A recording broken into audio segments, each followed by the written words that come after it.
former Scott Drew assistant coaches have Baylor's number. Is that even going to change tonight? This is Locked On Baylor. You are Locked On Baylor, your daily podcast on the Baylor Bears, part of the Locked On Podcast Network, your team every day.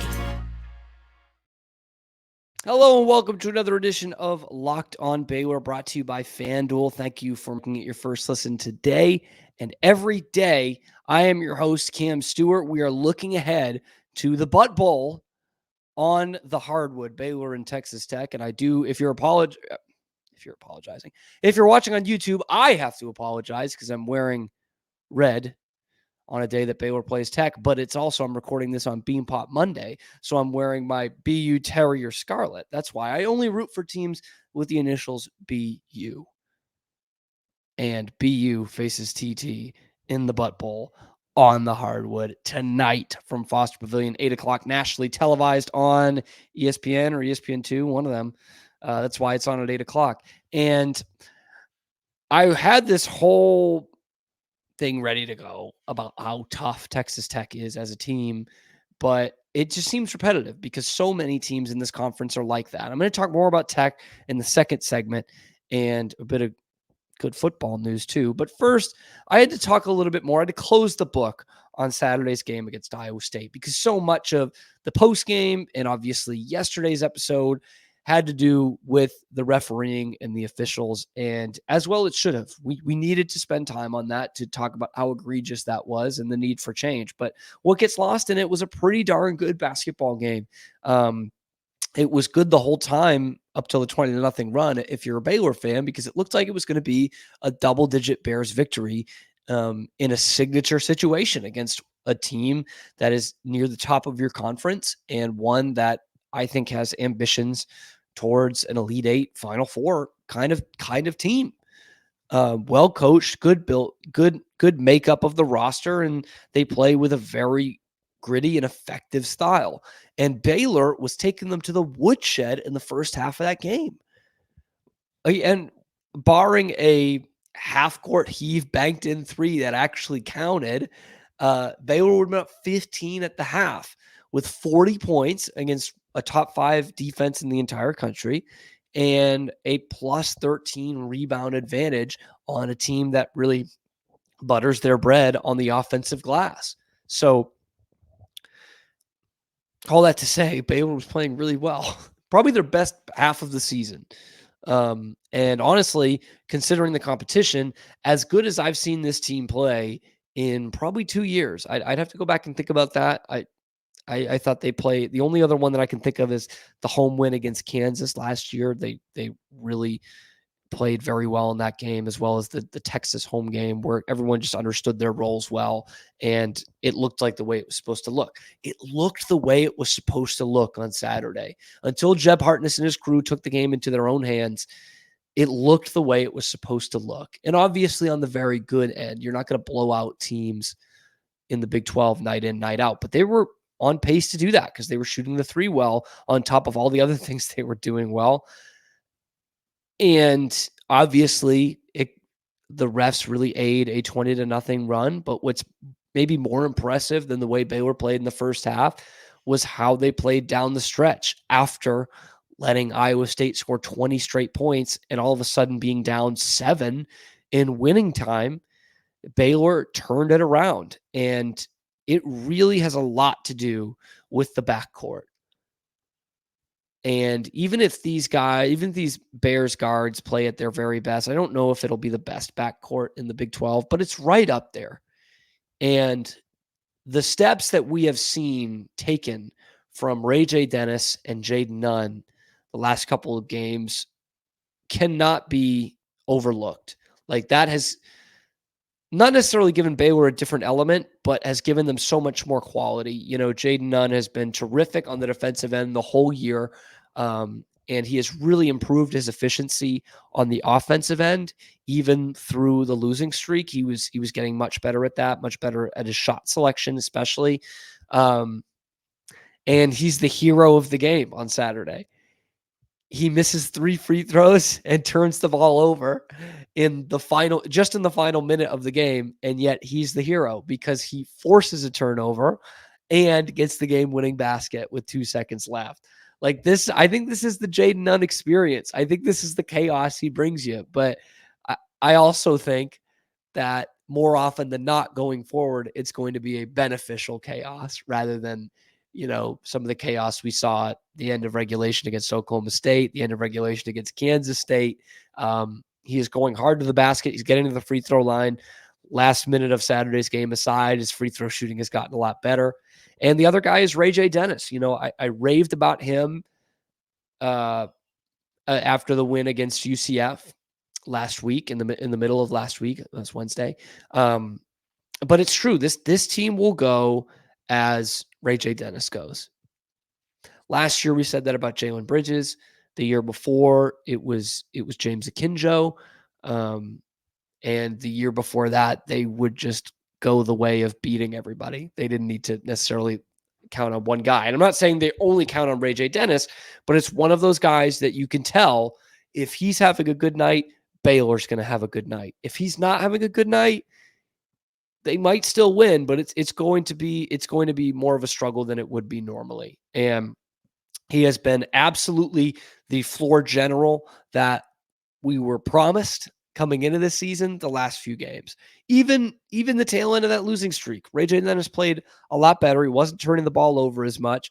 And it feels weird for me to rave about him after this Iowa State game because assist to turnovers were terrible. He only had 1 assist and I think 5 or 6 turnovers. But then he made big shots down the stretch. So when you look at the UCF game where he only has 10 or 11 points, but he owns the court in the second half, it's kind of the flip against Iowa State. So what I'm trying to say is no matter the night he is having, he can make plays for you to win important basketball games, to win tough basketball games, whether it's just the way he's controlling the tempo, whether it's the way he's dishing it to his teammates, or whether it's the way he's hitting corner threes, man. I mean, Jaden Nunn gets the game winner, but maybe the biggest shot of that game is with a minute and a half, 2 minutes left. Baylor's up 1. They've just retaken the lead. And Rayshawn Dennis, 3-ball, corner pocket, bang. I mean, the roof comes off the place. He has absolutely stepped up as the leader that this team was beckoning for and the leader that he thought he was, even when he wasn't showing it on the court. Does that make sense?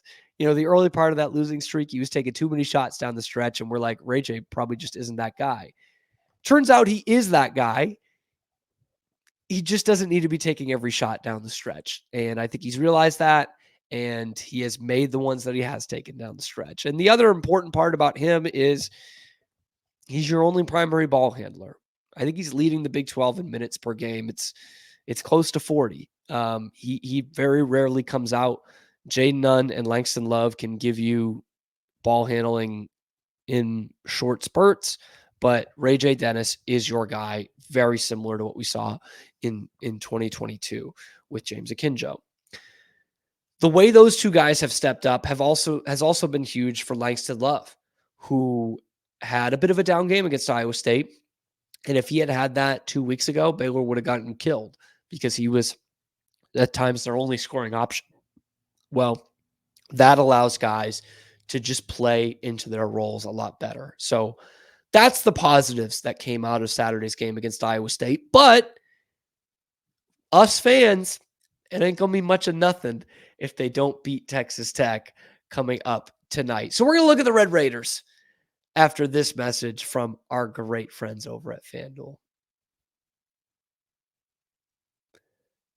Because today's episode is brought to you by FanDuel Sportsbook, America's #1 sportsbook and an official NFL partner. And we're coming up on the very best day of the year for places like FanDuel and putting in those bets. That is coming up this Sunday with the Super Bowl. Look, I don't really care who wins it. I know most of you don't really care either. You're just worried about getting that good seat, getting the snack, and placing some prop bets like I am worried about. That's all I'm worried about, okay? I love betting on what color that Gatorade's going to be or how long the national anthem is going to be. It's my favorite. It's my favorite betting day of the year. And not only can you bet on who's going to win Super Bowl 58, because that's obviously you're going to do that too. But there's so many ways you can end your season with a win, because you can also bet on which players will score a touchdown, how many points there'll be, all those fun prop bets, all of it is available on FanDuel. And new customers, if you join today, you'll get $200 in bonus bets if your first bet of $5 or more wins. Again, that's $200 in bonus bets if your first bet of $5 or more wins. Just visit FanDuel.com/locked-on to sign up. That's FanDuel.com/locked-on. Make every moment more with FanDuel, official sportsbook partner of the NFL. So Tech's a good team. Okay? They're a good team. Now, they're not on a good stretch. They have lost back-to-back games, but before that, they were literally at the top of the conference. So it's not like this was a fluke team. They've shown that they are not that. And even at 5-3, they are still tied in the loss column for top of the Big 12. There's Kansas and Houston who are at the top at 6-3. Obviously, Kansas has the tiebreaker in that now. And then it's Baylor, Tech, and Iowa State all at 5-3. So tied in the loss column down there, and TCU right behind them at 5-4. So look, we know the parity of this conference, but that just shows you how big this game tonight is. I said it using the soccer terminology where you get 3 points for a win. This is a 6-point game. It's a win for whoever wins gets not only the win, but knocks direct competition in the loss column. And one thing that cannot be understated is how much Baylor has struggled against really desperate teams this year. We saw it with Michigan State. We saw it with Kansas State. We saw it with Texas, and even to some degree TCU. Okay, like that's 4 of your 5 losses right there were against desperate teams. And I know those are tough to play against, but at some point, A, when you had a 3-game losing streak, at some point you need to be a desperate team. And B, the great teams beat desperate teams. They don't give an inch. And I think tonight's contest will be a good mark as to whether Baylor could do that, whether Baylor can be that, whether they can be the front runners at the top of this conference that might slip up here and there against the odd desperate team, but doesn't lose to a team every time they're desperate, which is what they are right now. Baylor, if you're a Baylor fan, you'd rather see the opposition coming off a big win rather than coming off a couple of losses in a row. And this is a great test because not only is Tech coming off of back-to-back losses, but they're banged up too. They've got a couple of guys who didn't play or saw limited minutes last game. Lamar Washington, who's a starting guard, did not play on Saturday. And Warren Washington, no relation, was pretty limited. He couldn't start the game.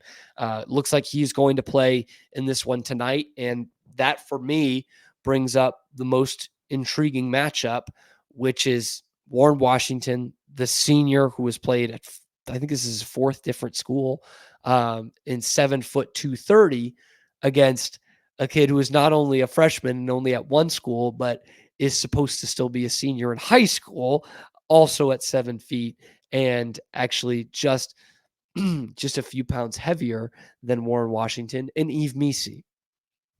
Missi has talked about a few times how he is starting to like really revel in the physicality that the Big 12 and the college game brings about. And he has loved getting used to that. He said it was a learning curve coming into the conference schedule, but he feels his game has gotten tougher.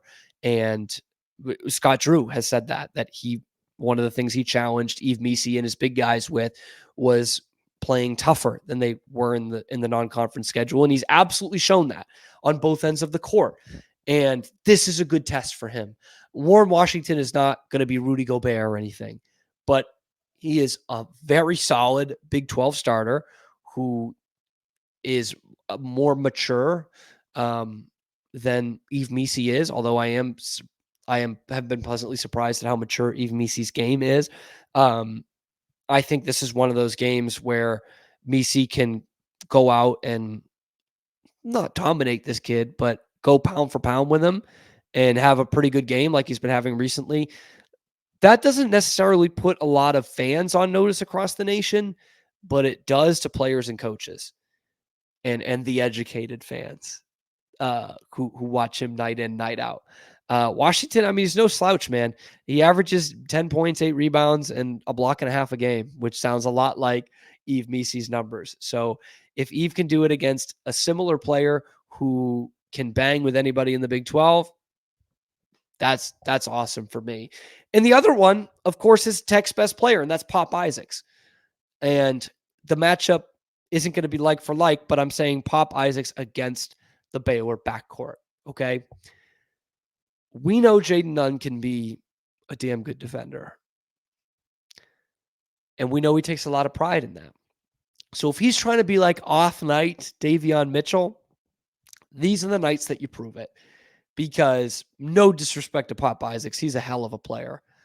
But Davion Mitchell would have had this dude in hell because he had everyone in hell. Jaden Nunn, this is a not necessarily a prove it game, but a take your game to the next level kind of game, if that makes sense. If he can have a good game against Pop Isaacs. So that the matchup I'm looking at, Isaacs versus the backcourt, is Jaden Nunn matched up on him defensively.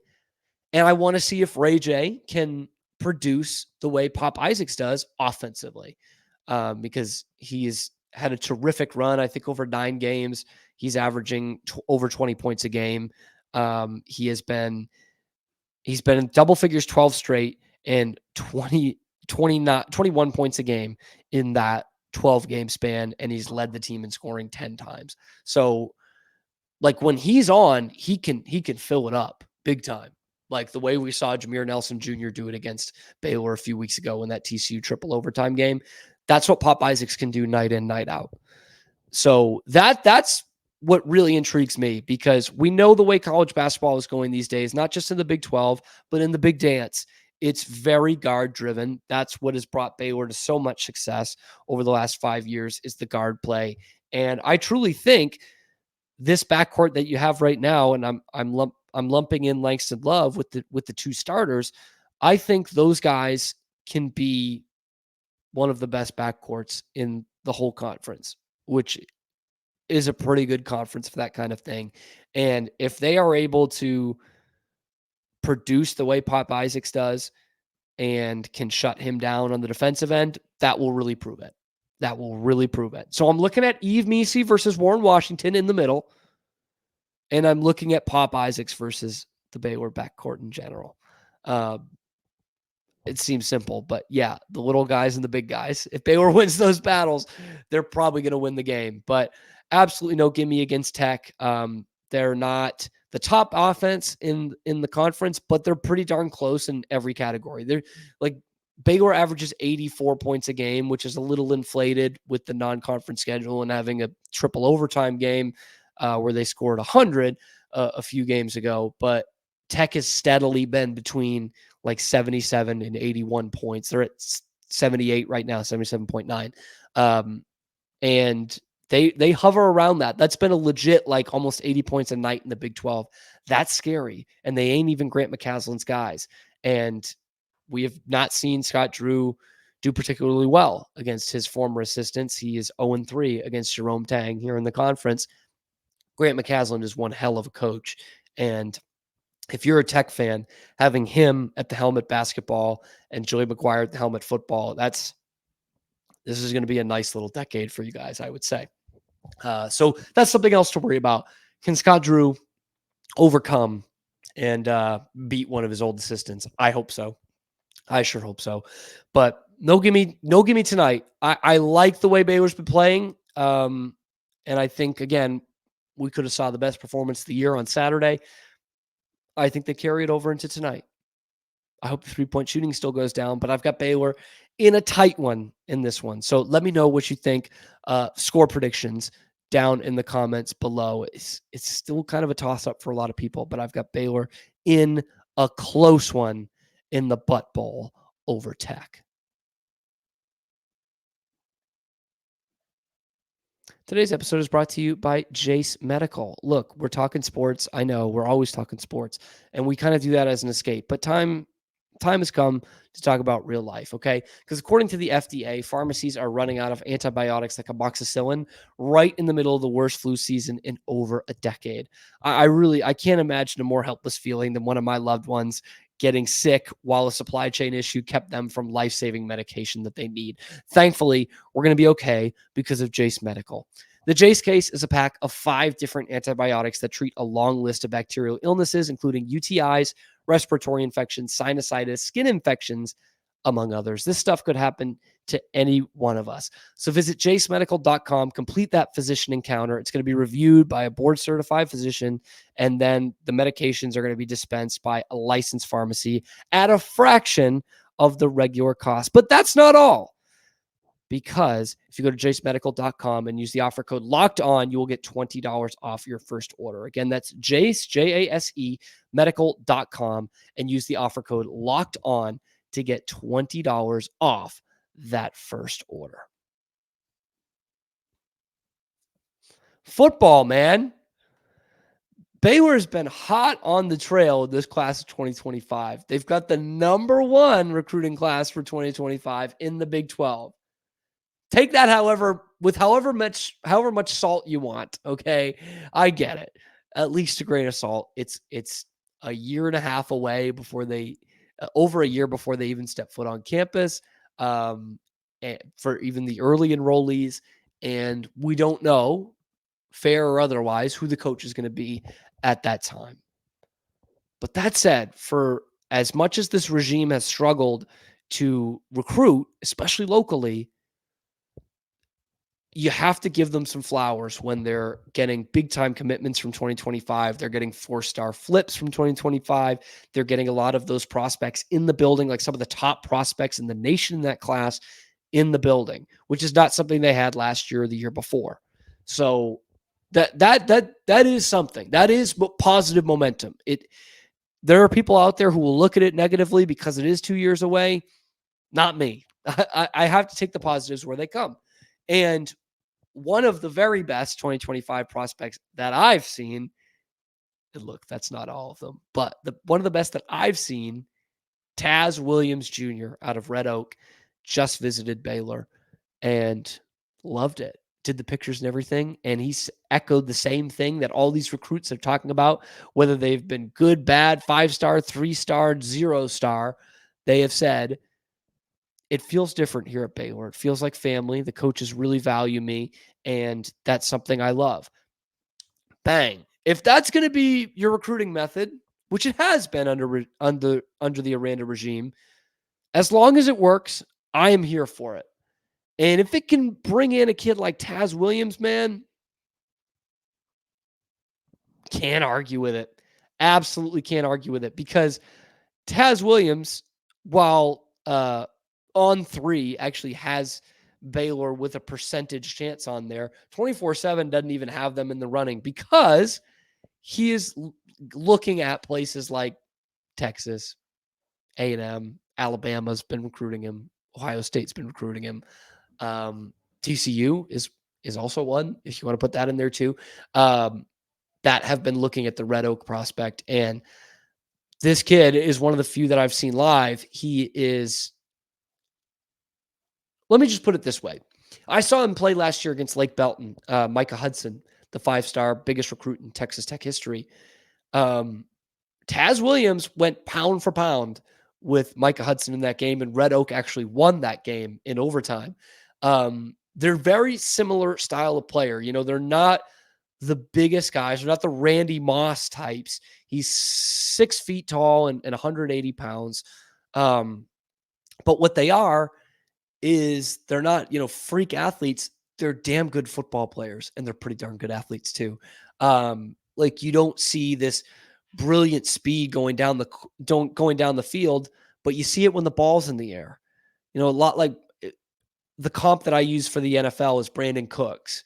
Small guy, but deep threats, because their closing speed is incredible. Their ball skills are awesome. Like, everything that I could have said positively and will say positively about Micah Hudson, I saw in Taz Williams in that game. The guy is a playmaker. In fact, London Smith from University High, who I've talked about in this program before, and another Baylor target in the class of 2026, his game is very similar to Taz Williams. Again, not these long, lanky kids, but guys who just straight up make plays. And what Baylor and every school in the nation needs are a bunch of dudes, a bunch of playmakers, and Taz Williams is that. He is a legit top 50 prospect in the class. He's graded out at least 4 stars by almost everybody, and right around that 88, 89, 90 overall range. In fact, I'm looking at on threes now, 89.93. If you got that in a class and your professor wasn't an absolute a-hole, you would round that up to an A. So right now, he's an A player. And don't be surprised if you're following him throughout Red Oak season this year if he doesn't get a 5th star added on there. He's that good. So what is the deal, man? Is it all Khenon Hall? Is this just all the Khenon Hall effect? By the way, he was looking at SMU. It's on the on3 tracker. But Khenon Hall was mainly looking at running backs there. That could play a part in this, absolutely. And if Khenon Hall can keep flipping 4 stars and get 4 stars to come here over Texas and Ohio State and Alabama and all these schools, make him the head coach for all I care. I honestly don't even care what his X's and O's are. If he can bring these kids in here, that's as valuable as any college coach in America. And he is showing signs of that. And now I'm going to get myself excited even on the long shot prospect that Taz Williams actually considers Baylor, let alone commits to Baylor. Let me know what you think about this recruiting regime. Am I getting too ahead of myself looking at all the 2025s? Are you going to be a negative Nancy? Usually that's my job. I'm going to be positive about this because I love the way it's trending. How do you feel about the basketball game tonight? Give me a score prediction, please, down below. And about Jaden Nunn. Am I giving him too many flowers here? I don't think so, man. A lot of the things you don't see in the box score. And Rayshawn Dennis as well. I think he's becoming a terrific leader on this team. Be sure to leave that in the comments below. Comment your favorite ice cream. Comment how much you hate me. Comment, I don't know. Anything helps the algorithm. Also, like and subscribe. Tell your friends about it. We're the only ones that bring you nothing but Baylor athletic content 5 days a week that's not coming straight from the university. Thank you for making it your first listen today and every day. Sick 'em butt bowl on Locked On Baylor.